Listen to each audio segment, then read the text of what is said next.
Di video kali ini kita ingin ngomong mengenai trading halt, MSCI, dan kita sebagai value investor gimana cara menanggapi ini. Apakah value investing gitu? Wah, nggak pusing kejadian kemarin, jujur ngomong ya pusing-pusing juga. Nggak cuma saham-saham yang ngejar masuk MSCI, saham-saham yang nggak ngejar masuk pun juga kekerek turun. Ya, meskipun pasar lagi fear gitu ya, tapi di depan mata kita nih banyak nih mas-mas yang mungkin udah bertebaran gitu. Ya itu juga jangan takut untuk kita invest. Gila banget, maksudnya dari 85 sekejap 68 loh, minus 20%. Ya ini kalau misalnya sampai 6.000 kecil lagi, di harganya makin turun, dividennya kan bisa makin gede loh.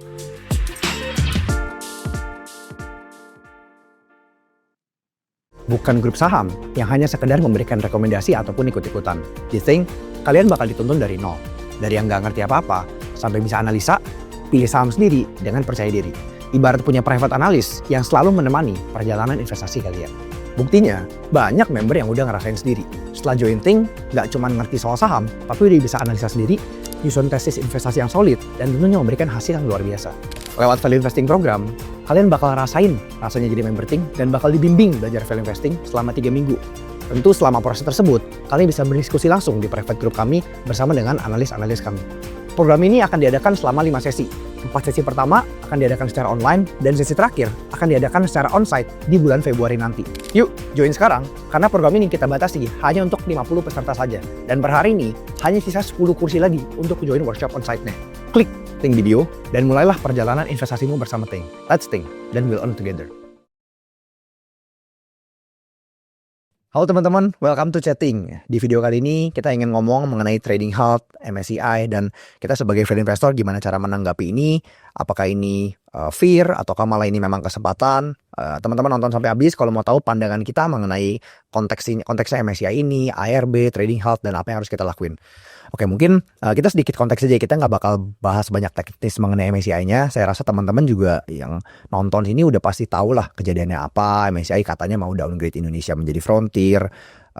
Kalau kita nggak memenuhi free float-nya segala macam. Per hari ini syuting ya, sekarang kan tanggal 30 Januari. Itu kan OJK dan Bursa juga lagi berdiskusi ya untuk mencari a way out gitu. Sebenarnya kita ingin bahas lebih mengenai kejadian kemarin. Gimana jauh tanggapan lu mengenai kejadian kemarin pertama-tama? Mungkin coba ceritain konteksnya sedikit ya. Kemarin ada pengumuman MSCI, ada freezing. Jadi yang sebelumnya kita tahu rebalancing MSCI kan terjadi sekitar 3 bulan sekali. Terakhir itu di November 2025. Nah di Februari ini seharusnya ada freezing, ada rebalancing maksudnya. Ada rebalancing tapi ke pengumuman kemarin itu ada freezing hingga mungkin di bulan Mei. Makanya mungkin MSCI ini mau menunjukkan keseriusan ya, maksudnya di Indonesia ini kan mungkin banyak isu gitu ya, kurang lebih begitu. Jadi sekarang itu market lagi gejolak, kayak kenapa ini bisa terjadi, lalu mulai banyak yang fear. Jadi kurang lebih begitu. Kalau tanggapan kita sebagai investor sih, sebenarnya kita nggak gitu pusing ya soal MSCI ini ada outflow lah atau ada inflow segala macam. Kita dari awal itu memang kita stance-nya itu kita perlu lihat bisnisnya, apakah ini ada dampak real atau enggak ke bisnisnya. Ya, dan memang mungkin sedikit konteks ya kalau teman-teman merasa kayak apakah value investing gitu, nggak pusing kejadian kemarin, jujur ngomong ya pusing-pusing juga. Namanya ke drawdown pasti kan orang namanya invested kekerek turun juga ya. Nggak cuma saham-saham yang ngejar masuk MSCI, saham-saham yang nggak ngejar masuk pun juga kekerek turun. Cuman one thing yang kita kemarin discuss ya sama teman-teman member juga lagi grup call ya, at the end kita tahu barang apa yang kita beli. Kalau kita membeli perusahaan bagus dan belinya sudah terdiskon, dikasih lebih diskon lagi ya seharusnya there's nothing we should worry about despite gejolak harganya gitu kan. Mungkin kita analogi deh, misalnya kayak let's say deh salah satu saham mungkin ya teman-teman tahu, misalnya kita ada ADI gitu, batubara. Kemarin kan pas halt kemarin tuh sempet 6 berapa ya jauh ya? 68 ya. Wah itu kan gila banget, maksudnya dari 85 sekejap 68 loh, minus 20%. Kesel gak? Atau sakit gak ya? Mungkin sakit kalau kita ngeliatin portfolio. Cuman ya gue pribadi udah gak mau lihat, udah gak usah lihat lah, biarin aja gitu. Tapi yang gue mikirin adalah kayak, ya ini kalau misalnya sampai 6.000 kecil lagi, di harganya makin turun, dividennya kan bisa makin gede loh. Wah ini berarti kalau memang turun lagi, ada sisa cash, kalau memang harus dorong lah. Jadi gue mencoba mikir untuk kayak, ini perusahaan bagus, kalau memang harganya makin murah, let's say amit-amit gitu ya, asing cabut segala macem, apakah khawatir? Kalau kita fokusnya kepada price action, pasti khawatir. gue yakin mau orang yang lihat fundamental atau ngeliat value investing, tapi kalau fokusnya hanya menilai karena harga sahamnya doang yang naik turun, pasti khawatir. Karena itu yang gue kemarin rasain jauh. Gue kemarin fokus banget kepada price action. Wah, udah mikir, wah ini kalau turun lagi begini-gini nih. Tapi di satu sisi, ya, pas pikiran gue udah lebih tenang, gue udah mikir bisa lebih mikir, baru muncullah pemikiran bahwa soalnya kayak, ya udah ini kan gue beli saham, ini kan beli bisnis. Coba gue lupain price actionnya. Kalau harga turun lagi, gue tahun ini dapat dividen juga udah kenyang nih. Kalau memang dikasih 6.000 kecil gitu ya. Jadi gue sih dengan ada pemikiran itu jadi lebih tenang ya sebagai investor. Karena gue tahu barang yang gue beli perusahaan bagus. Kalau kita bisa beli di harga murah, ya kasar kata ntar juga nggak nyampe setahun, 6 bulan sekali dapat dividen, bisa enak tidur juga gitu. Mungkin one thing yang teman-teman perlu coba pikirkan gitu ya. Kita kan value investor, kita beli bisnis dengan harga yang kalau bisa murah gitu ya. Ada margin of safety-nya.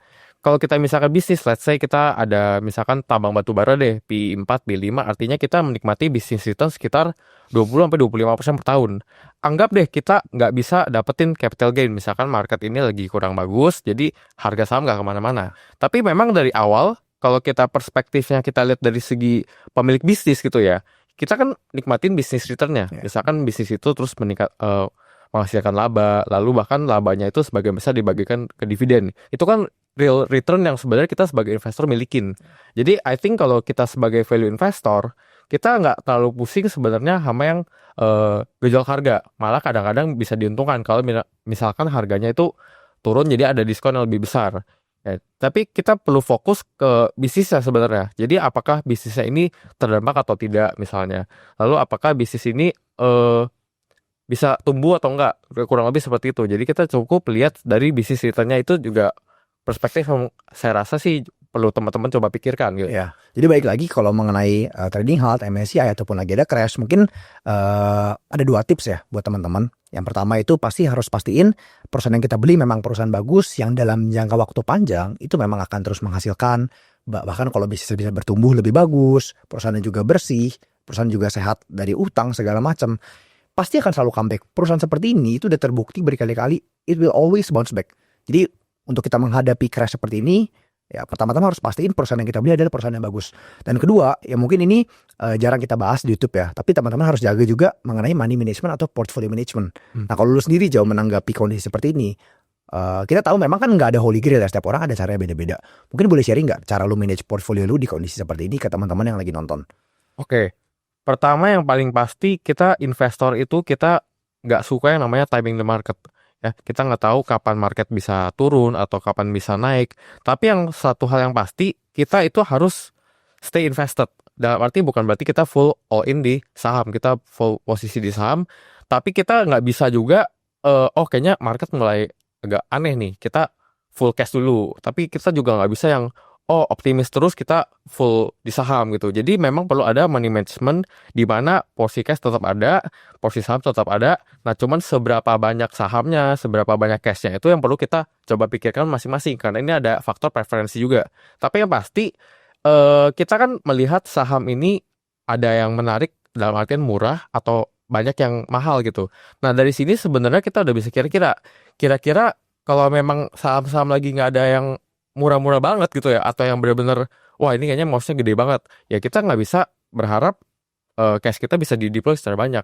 Dan juga sebaliknya, kalau memang lagi meskipun pasar lagi fear gitu ya, tapi di depan mata kita nih banyak nih mas-mas yang mungkin udah bertebaran gitu, ya itu juga jangan takut untuk kita invest, kurang lebih begitu ya. Gue mungkin ada tips ya untuk money management, terutama mungkin kan teman-teman yang nonton video ini mungkin rasanya lagi takut nih, mungkin portfolionya sempat ke drawdown, bingung harus ngapain. Saran dari gue adalah benar yang lo bilang, jangan time the market, belinya cicil aja. Itu I think the best strategy ya untuk menghadapi rasa takut kita. Karena kalau pas beneran kayak trading halt kemarin lagi crash gila-gilaan, kita mau beli pasti pada takut, pasti pada nggak berani buy gitu loh. Cuman kalau kita disiplin belinya bertahap, let's say ini angka rendah, misalnya kita ada uang 10 juta rupiah. Ya ini cash kita mau masukin 10 juta. Jangan punya mindset, ya udah 10 jutanya mau tembak sekali hit aja, mau cari di bottom. Itu gak akan pernah beli ujung-ujungnya. Why not instead 10 juta cash kita dipecah aja. Kita udah ngincer emiten nih, let's say emiten A, emiten B, emiten C gitu ya. Ini top 3 emiten kita yang kita rasa perusahaannya bagus. Kalau dapat harga murah kita pingin nambah lagi. Ketika turun dari 10 juta tersebut, beli aja 3 juta dulu. karena konteksnya kan memang lagi hot, mungkin ngeri banget. Kalau besoknya turun lagi, ya udah beli lagi 3 juta lagi. Tapi setiap pembelian kita coba dikasih selisih yang cukup besar. Itu tips mungkin dari gue sendiri, yang karena itu yang gue lakuin ya. Karena gue tahu gue nggak akan bisa mengontrol emosi gue dengan baik, mau beli di bawah atau beli di atas atau jual di atas. Jadi gue selalu disiplin. Udah kayak pakai mesin aja gitu loh. Kalau udah harganya sekian, beli dikit, turun lagi beli sedikit. I think dengan begitu lebih ngamain emosi dan bisa membuat keputusan yang lebih bijak ya, dibandingin ke bawah emosi. Wah lagi merah nih, jual deh, ntar kan cash dulu. Pasti jadinya nggak bisa dipungkiri ya, kalau lihat harga merah ya, kita namanya manusia ya, kita kan pasti ada semacam psikologi ya, pasti takut beli gitu. Dan kita kayak menerka-nerka ini kira-kira bakal turun seberapa dalam ya. Besok Tapi kalau kita ya makanya kalau kita melakukan itu rasanya nggak wise juga. Jadi tetap memang kita harus udah ada semacam plan lah ya, kita mau harganya udah cukup murah atau belum. Jadi kita udah harus mau nggak mau ya nggak usah dirasain. Kalau memang udah harus cukup murah, udah boleh beli gitu. I think 2 tips itu ya yang teman-teman bisa praktekin. Pertama harus ya evaluasi ya, apakah perusahaan yang kita beli memang ini perusahaan bagus. Kalau memang perusahaannya bagus, prospeknya masih bagus, valuasinya juga murah, percayalah itu nggak akan butuh waktu lama. Maybe 1 month, 2 months, setengah tahun paling lama, pasti cepat atau lambat juga dia bakal recover lagi. Dan kalau memang kita udah ada perusahaan bagus ini, tugas kedua adalah ya harus disiplin. Disiplin, fokus kepada company performance-nya, forget about price action. I know it sounds hard gitu ya. Mungkin kalau teman-teman yang setiap hari ngeliatin harga sahamnya pasti merasa kayak, waduh merah nih segala macam. Tapi kalau kita fokus kepada kinerja bisnisnya, kita tahu laporan keuangan kuartal 4 udah mau keluar, ini bagus kok. Kuartal 1 bisa growing lagi. Kuartal 2 aluminium kejual. Aluminium kejual. ya udahlah, telan-telan dikit lah merah sementara, antara juga kembali hijau lagi. Terus ada bagi dividen juga. Ya udahlah. I think 2 tips itu sih ya. Jadi semoga teman-teman yang nonton video ini, kalau misalnya yang kemarin ada ketakutan mengenai portfolionya merah dan juga fear mengenai MSCI segala macam, ya ini mungkin few two cents kali ya, sedikit tanggapan dari kita, gimana cara kita menanggapi kondisi ini. Dan yang paling penting kita rangkum lagi, pertama cari perusahaan bagus di harga yang murah. Kemudian kedua ya always disiplin terhadap pandangan kita, jangan terlalu fokus kepada price action ya. Mungkin ada tambahan lagi Jo? Ya sebagai investor ya, mungkin teman-teman udah pelajari Warren Buffett gitu ya. Market crash, portofolio kena drawdown, itu udah part of the game ya. Jadi kita nggak bisa expect nih kalau kita udah komit kita mau jadi investor, kita mengalokasikan sebagian dana kita di saham gitu misalnya, kita nggak mungkin expect kita nggak mengalami drawdown ini. Pasti kena. Ya, dan ini perjalanan yang panjang. Kita mungkin bisa main mungkin bahkan seumur hidup kita gitu ya. Jadi pasti ada momen-momen market lagi crash, portofolio kita kena drawdown, ya itu udah part of the game. Ya tugas kita ya kita pinter-pinter gimana caranya supaya market crash ini bahkan jadi peluang buat kita. Gue inget ketika 2020 kan COVID crash ya, terus kan rally tuh. Terus 2021 kalau lo inget jauh, itu sempat turun tuh ada masanya. Dan gue inget banget, gue dan beberapa teman-teman gue, kita tuh baru mulai invest 2020 dengan serius ya. Pas 2021, wah semuanya happy. Tapi pas ketarik turun, teman-teman gue udah mulai kekikis tuh. Dari yang sebelumnya 10 orang yang invest bareng gitu ya. Sisa 5, sisa 3, sisa 2. Dan sehingga cerita di 2025 ya yang sisa invest hanya tinggal 2 orang aja. Misalnya gue sama Marvel gitu contohnya gitu kan. Dan kejadian ini akan selalu berulang. Gue setuju, nggak bisa kita avoid. Yang penting ya justru ketika ada drawdown, disinilah tugas kita sebagai investor baru diuji. You will be tested gitu kan. Kalau apapun yang kita beli hijau semuanya naik, itu mah gampang banget, semuanya juga bisa. Tapi bisa nggak kita tetap stay invested, berpikir secara rasional, fokus to the fundamentals, cari perusahaan bagus di ketika kondisi lagi hijau maupun kondisi lagi merah. Ini baru yang membuat kita, I would say, ini baru tantangannya di sini. Karena kalau kita beli hijau mah semua juga bisa. Tapi bisa nggak kita tetap stay disiplin, konsisten, fokus terus, baik lagi hijau maupun merah. Dan kalau kita lakukan ini terus sesuai dengan framework thing, gue yakin banget kok, gue udah ngelewatin ini berkali-kali dari 2020, 21, 2023, 2024 deh. 2020 ya itulah whatever lah. Trump tarif segala macam. Eventually pasti akan bounce back dan we will come back stronger. So semangat terus teman-teman. Semoga video ini bisa bermanfaat. You are not alone. Kalau teman-teman mau join komunitas kami sesama value investor, klik link di bio. Join aja. Kita nggak tahu pas video ini tayang value investing program masih ada atau enggak. Kalau ada bisa klik juga karena itu program terjangkau untuk 3 minggu aja dan teman-teman bisa rasanya jadi member Ting dengan budget yang lebih terjangkau. Thank you teman-teman. See you in the next video. Thank you.